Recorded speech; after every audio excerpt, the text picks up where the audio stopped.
I really hope Battlefield 6 ends up being good, and we are almost there. There are going to be open beta dates coming up a couple of times in August. It looks like we have August 7th and 8th for early access for Battlefield Labs members, August 9th and 10th, Open Beta Weekend 1, and August 14th through 17th, Open Beta Weekend number 2.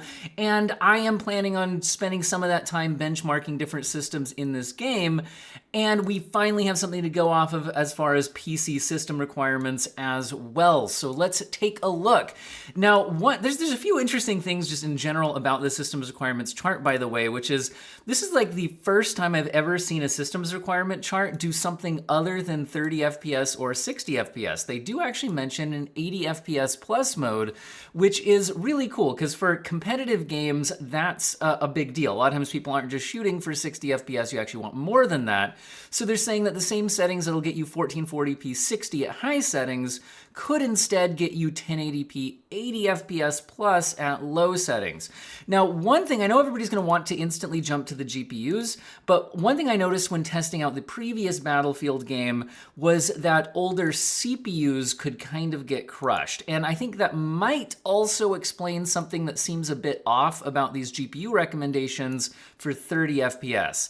So 1080p 30 FPS at low settings, they're saying that like an RTX 2060 can get you there, but so can an Intel Arc A380. But if we check something like the Tech Power Up Relative Performance chart, zoom in a bit here, and I'll try to link this in the video description. Now, I want to be clear that these don't necessarily correspond to how GPUs will perform in any particular game. It's more of a rough ballpark figure. But they're not too far off. And if you look in RTX 2060, then yeah, you know, the 5600 XT from AMD is right alongside that. But you have to scroll down quite a ways to get down to the Intel Arc A380. We're talking about that having like half the performance, roughly, of a 2060. So either this game is just way more optimized for the Arc A380 than we would normally expect, or these aren't really all hitting 30 FPS. In general, with system requirements, despite the fact that this one's giving us an 80 FPS number over here, usually when they say 30 or 60, they don't mean exactly that. They just mean like if it says 30, it means that they tested it and it's definitely not getting you to 60. But who knows, maybe it's really at like 45, but they're just calling it in the 30 class. And then maybe that could explain the Arc A380 actually being, you know, maybe a bit under 30 or at 30, while some of these other ones might be a bit above. But the other thing is, remember that this is also telling you the CPUs that they're saying will get you to this frame rate. And I think that could also be part of the issue.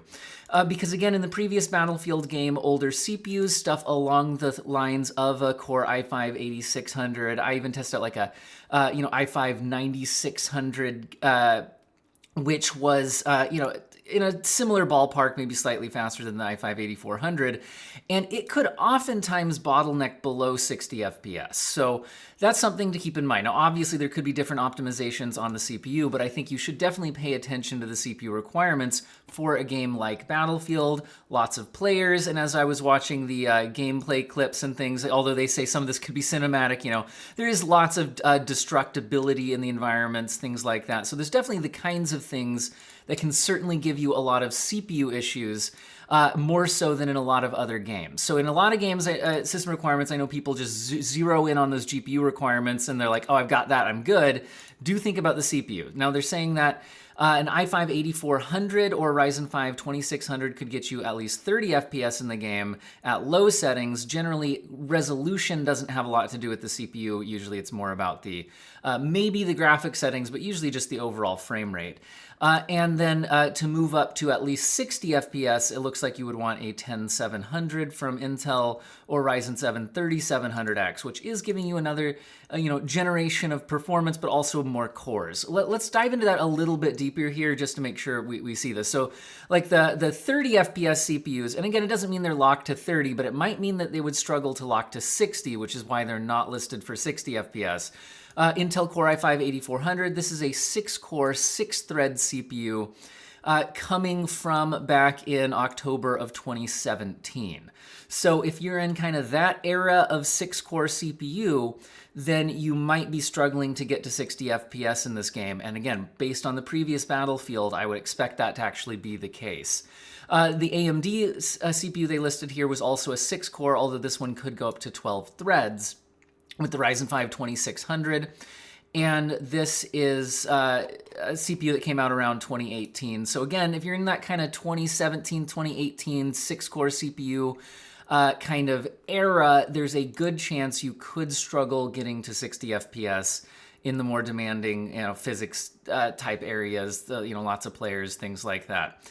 Now, the CPUs stepping up from that, which seem to indicate they could go to at least 60 FPS and maybe even 80 FPS plus, are the i7-10700. Now, this is going up to an 8-core, 16-thread CPU from a couple generations further on, coming out around 2020.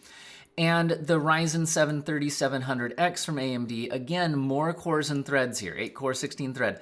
Not every game can load up 8 cores, but some can. And again, a game like Battlefield, I would think is the type that can do more of that. They've got more of the physics, more of the players, all of that. Anyway, and that was a July 7th, 2019 chip. So they're kind of suggesting it'd be best to be, if you're on an older CPU, maybe not before like the 2019 type generations from AMD and Intel, and having it be, 8 cores.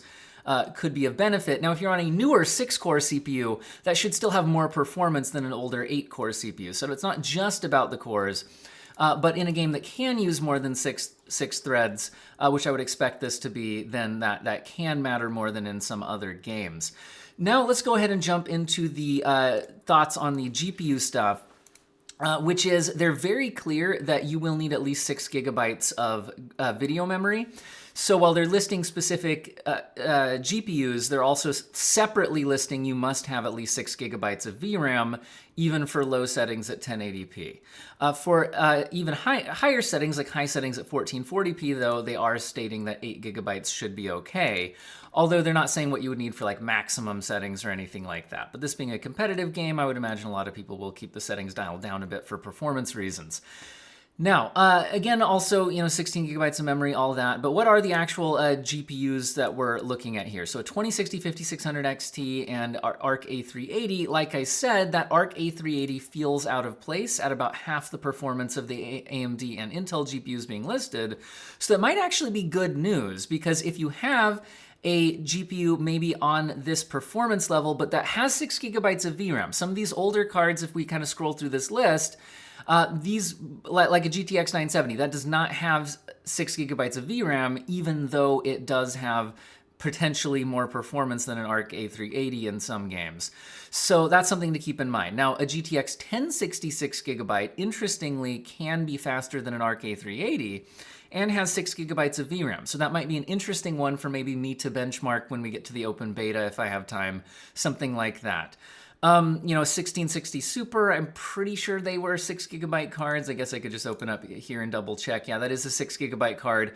So the point is, I'm somewhat hopeful that there are some cards below what they're actually listing for the AMD and NVIDIA minimums that may actually still be able to play the game, albeit not at 60 FPS. So I'm maybe expecting the 2060 and 5600 XT to be, maybe they're more in the 40, 50 FPS range, and that Arc A380 is more like that 30 FPS range, and maybe there's some wiggle room there. But again, we'll have to benchmark some stuff when it actually comes out.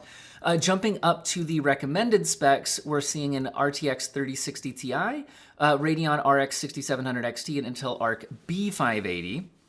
So another thing I want to mention here with regards to something feels weird here with saying the 2060 is only 30 FPS, which I think is actually good news that it's higher than that, is that, okay, to go from 30 FPS to 60 FPS, you would need to double your GPU performance. But to also increase settings would mean you would need to more than double your performance, and to go from 1080p to 1440p, you would need more performance. So the fact that we're going from 1080p low at 30 to 1440p, which takes more than 1080p, 60, which would take double 30 even if you stayed at the same resolution, and going from low to high, which would presumably take more performance, they're not actually asking for a GPU that's double the performance. So perhaps some of it's VRAM, because these do all increase their VRAM, and maybe that's how we're moving up to high settings. But again, that could indicate that the 2060 isn't 30 FPS here. Like I said, maybe more like 40 or 50 FPS. We'll have to see how it plays out when we actually get access to this. Here's what I mean. If you look at the 2060 as our baseline and we scroll up, notice that this is the ARC A580, not the B580, which they listed for the recommended. You might, again, spot your GPU here and see its kind of relative performance scaling. So if you're on like an RX 7600, that might be 38% faster than that 2060, that kind of thing. But as we scroll up to get to the 3060 Ti, that's only 63% more powerful than a 2060 in general. Now, again, though, that wouldn't be enough to go from 30 FPS to 60 FPS, let alone also from 1080p to 1440p and increasing graphic settings from low to high, which, like I said, I'm going to read as being that these 2060 type GPUs are probably actually doing better than 30 FPS on average to allow a 60% increase to actually get it here. Except there's another thing that could be going on here. There's no mention of resolution scaling in this.